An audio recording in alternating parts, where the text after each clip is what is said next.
Okay, welcome back to Fumble Fever. We've been plugging something last week that we're going to be doing these next 5 weeks in a row here. It's way too early predictions for way too early. way too early predictions for every single Power 5 conference team, plus 2 of the independents, BYU and Notre Dame, that we will throw into the conference to which they are best geographically located closest to. So today we're going to start in the West with the Pac-12. We will continue to work our way throughout the across the East as we continue throughout all these weeks. And we're going to be doing the North in this video and the South in the next video, and the championship of the Pac-12 in the South video as well. So make sure that you tune into both videos so you don't miss any of these teams. Starting in the North, just going in alphabetical order here, we're going to go team by team and give you our way too early prediction for how they're going to fare this season. Starting in the North with California, Dylan, I'll go ahead and let you. This might be a little bit of a surprise for people, but I got them going 9-3. Okay. Which is, I think, pretty It good. doesn't surprise me because I have a 9-3. Oh, okay. It surprised me that we're on the same page, though. But I got an upset for them. A big upset. I have them beating Oregon. Did you? Okay, I have them beating Oregon too, so. The key in this is that they're at home. Yeah, California that's what I thought. But I see them losing 2 games in a row to Washington and Arizona State. All right, well. Is that what you said? Yeah. Really? Yeah, I was in Washington and Arizona State. Let me crumble this up and throw this out the window.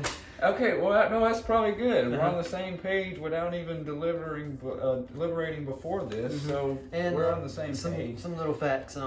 They were number 38 nationally in the recruiting rankings. Yeah. And then they were number 8 in the Pac-12 rankings overall. And there's 12 teams. That's not good. No, I mean, number 38 nationally. Is no, 38 good. nationally is good, but number 8 out of 12. Yeah, as long as you get in the top 40, it's pretty good. Better than California is used to. Yeah. Yeah. Better. And their top recruit is DJ Rogers, the number 8 tight end. He's the number 314 overall recruit.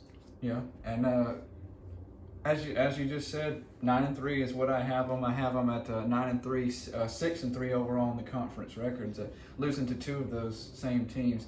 But who's your other loss too? My other loss being Utah, and that's actually your loss too. So we are on the exact same page for California, which is just weird. It's freaky. But let me go ahead and tell you guys why I'm feeling that way about California. You already mentioned they have tight end coming in. They have a lot of new offensive weapons that they went after in recruiting class this year. They really heavily went for offense this offseason, including. Sorry, go ahead. No, go ahead. I mean, last year at the very end of the year, their offense started clicking again too. It did. So I think with this tight end and all the pieces that they need, just plugging in is going to make it even better. Yeah, I think it's starting to all fit together. I like the way that they finished the season against Illinois in the Red Box Bowl. That was a good win for them. And I like the fact that throughout the offseason, not only did they add all these offensive recruits, but they also added a lot of offensive coaches and just a whole lot of new coaching staff altogether, including their new offensive coordinator, Bill Musgraves.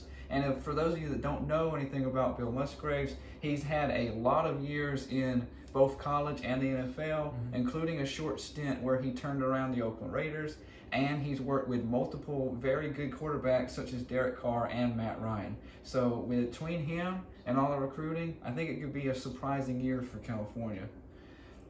If we head down the line, continuing, of course, in alphabetical order, no particular preference here, just alphabetical order. We're going to go to Oregon next, and is it the same exact this time? I'm willing. Probably. It might be close. Okay, I got them going 10-2. Yep. And making it to the Pac-12 championship, even though California beat them. Yeah. I still have them going to the Pac-12 championship. I have them losing to Ohio State and California, of course. Okay, this is getting freaky. Yeah. I have them 10-2. I have them losing to California and Ohio State. I have them going to the Pac-12 championship despite that loss to California. What are some of your Thoughts for Oregon, though? I mean, I should see maybe why. They're still going to be great on defense. Sure. They're getting another five-star linebacker in to help with the other 5 stars on the line. My player of last week. The national ranking is the number 12 in the nation, and then their Pac-12 ranking is number 1. And I got another note on here too. Sure. And their pro-style quarterback, Jay Butterfield, he's the number 5 quarterback at the position. He should push for the starting position, or at least make the competition better. So yeah, like you said, they've got a lot of great players coming in on defense. This is one of their better recruiting classes that they've had in a while, which is saying something because Oregon's been a program that's been near or at the top many years. They just haven't broke through that national threshold as often as some of your stronger teams. So I don't have a lot of reasons not to think that Oregon's going to do good. They also, like California, have got a new offensive coordinator, Joe Moorhead. He's actually coming from Penn State, and he was over the offense years that they had Hackenberg and other great quarterbacks over there. So he's had a lot of success in his career with the Ducks. And as you've already said, I have them 10-2 overall, 8-1 in the conference. Okay. And it's going to be another year where the Pac-12 doesn't make it to the playoffs again. I have that too. But we'll get to why that is in just a second, and we might have different reasons as to why that is. But we will head down that road when we get there. When we get there, we will get there when we get there. So the Civil War rivals, Oregon State, is next. It should be a lot probably different than Oregon, I would think. But let's go ahead and see what your predictions are. 3-9. Very disappointing year. They have wins against Colorado State, Portland State, and UCLA. Kind of a shocker there, but they got to have a win somewhere. I feel like they got to pull wins out of something. It's always a disappointing season if you're an Oregon State fan. I'm sorry, but it just is going to be except that for way. The early 2000s, maybe. Okay, sure, but it's here lately. You can always guess it's going to be a bad year. If you go to a bowl game, you're doing something great, just great for that program. I'm finally seeing that we differ a little bit at least. You have them 3-9. I actually have them at 2-10, with their only wins coming to Portland State and Arizona later in the season. I like to argue with you, as you know, which is fine because we shouldn't always agree. I can't say I see any way possible of them beating Colorado State. UCLA, maybe. Colorado State, I don't know. But do you think they're that good, Colorado State? I don't know if Colorado State's that good, but I think Oregon State's that bad. Unfortunately. But a really interesting fact, I thought, this is Oregon State's best recruiting class since 2013. Really? Their top recruit, a 3-star offensive lineman. So that kind of says something in itself. That should tell you how the direction's going to go. And talking about recruiting, they're number 53 nationally and number 9 in the Pac-12, so that's adding on to it. Yeah. And there's 12 teams in the Pac-12. Exactly. Which is surprising that Oregon State was better than 3 of those, which is really saying something for some future reference. Yeah. I have some teams later on that have done a lot worse. I got something really interesting for you. Okay. They have 2 wide receiver transfers that are 4 stars. Really? Yeah, from Florida State and then Washington. So, yeah. Okay. Well, that could help. I'm pretty A sure little they can help firepower, at least. And maybe even if they're not winning games, those 2 guys are going to be getting a lot of action in with the talent that's surrounding them. So and I might as well throw their names in, too. Sure. Trayshawn Harrison, he's transferred from Florida State. And then Trey Lowe from Washington. Trey Lowe. I feel like I've heard that name before. I feel. But some good positive things.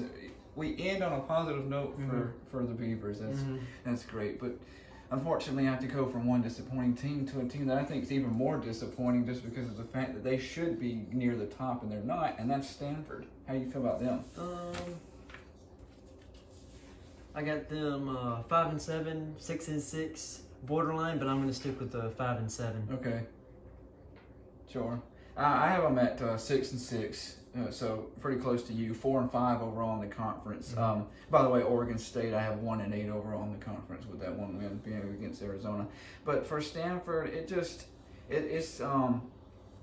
they don't have KJ Costello anymore because he's transferring to Mississippi State. He's going to join Mike Leach's squad over there. So their quarterback's gone. This is a crazy stat to me. Stanford, through the course of this recruiting season, has lost 5 or more.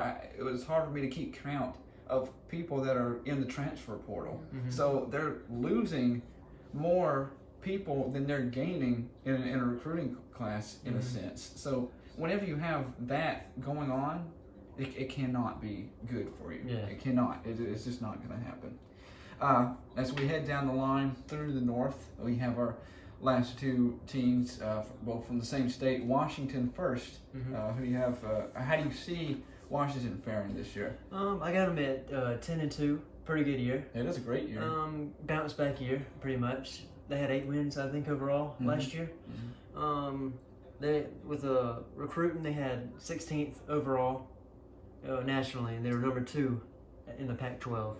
And their best recruit was Savell Small. He's a defensive end, number 3 overall, or not number 3 overall, but number 3 defensive end.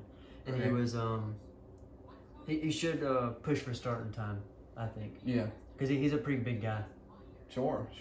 So, again, we're close to the same page on Washington. This may surprise a lot of people. I have Washington at 11-1 and 8-1 overall in the conference. That's super. And this is key to what we talked about earlier. Washington's lost, though, to Oregon. So Oregon would actually end up coming out of this Pac-12 North in this situation, and with 2 losses. If you're catching what I'm saying, for moving forward. It's not the year for Washington that they should be able to do this after losing Jacob Eason to the NFL and 7 Huskies in total heading on to the NFL this year. But they were second in the Pac-12 in recruiting behind Oregon, and some sources actually have them first. It just depends on who you look at and who your opinion is. So they have, like you said, a lot of guys that are coming in. Now, they actually, with those guys, to replace Jacob Eason, have a 4-star quarterback. His name is Ethan Garbers. He's going to be coming in. And I also have a 4-star wide receiver, Rome Odunze, who's going to be coming in as well. And just to add on top of everything, they have a very, very favorable schedule that'll help boost them to 11-1. I don't think, before I came into this prediction, and I'll be the first to tell you now, it's not that I really think Washington's going to be a great team. I really don't think they're going to be that great. I think they're going to be good, but not quite at that greatness level. But they're going to become 11-1 just by happenstance because of who they're playing. But still, with that great of a year, somewhere maybe in the top 10 finish, but no college football playoff for the Huskies. And finally, a team that a lot of people's going to be having their eyes on this year, the Mike Leachless Washington State. I got them at 7-5, probably a little bit more than you. A lot more. Decent year, even though it's a rebuilding year. After Mike Leach, like you said, I still see him doing somewhat decent. Yeah. With recruiting, I have them number 56 national, or they're number 56 nationally. Yeah. And then number 11 in Pac-12. Oh, that 7-5 record is going to be what a lot of people is going to look at Washington State. Maybe 7-5, 6-6. A lot of people is going to say that going into this year. I have them way lower than that at 3-9, and I'm going to tell you why. 3-9 overall, 1-8 in the conference. So not good conference play, terrible conference play, I believe. And basically the reason I have this is not just because of Mike Leach's departure, but with the new coach that they got, they're going to be running a brand new offensive scheme, and that new offense is a run and shoot offense. And for a lot of people that don't know what the run and shoot is, the best way to easily explain it to y'all is that it's a type of spread offense that focuses primarily on the wide receivers. So when the receivers are going out to start their route, they may start on one route but finish with a different route. There's going to be a lot of movement going across the line. There's going to be a lot of things that these guys have to remember. Way too many new pieces for, yes, they recruited for this offense, but that's about the only type of players that they're going to have to be able to pick it up. The rest of their guys, the seniors, the juniors, even the sophomores, they've been playing on a different system this entire time. So way too much to learn to turn it around in 1 year. Will it have some flashiness, some eye candy, be a little bit different for everybody to see? Sure. It'll be fun to watch, absolutely. But it won't result in wins right away. Also, I'm going to say that they also have a new defensive scheme as well, with their new defensive coordinator that they ran. Not as complicated. They're just moving over to a 4-2-5, which, again, for those that don't know what that is pretty basic. It just means they'll have 4 defensive linemen, 2 linebackers, and 5. Yeah, exactly. You got that exactly right. 5 DBs. One of those DBs is going to be like a roaming linebacker that will move around as needed. So it's pretty basic on defense. They can pick that up, but the offensive, all that new formation and everything, that I think will give them enough problems to go 3-9. But I wouldn't be surprised either if they head up in the better direction, 6-6, 7-5. So through that, obviously, as you can tell by our predictions, we both have pretty similar Oregon stuff coming out of the North to win the Pac-12 North championship. Champions of the Pac-12 North, we both say will be the Ducks. To find out who will be the champion of the South, please tune in to our next video. We thank you guys, of course, for watching, and please don't forget to follow us on Twitter @FumbleFever. And hit the bell notification, and leave a comment down below what your favorite food is, or what your favorite football team is, or your favorite cartoon. Keep talking. Or keep talking to you. Whatever you want to talk about. Sure. We'll comment down below with you. All right. Whatever it is. Thank you. Thank you.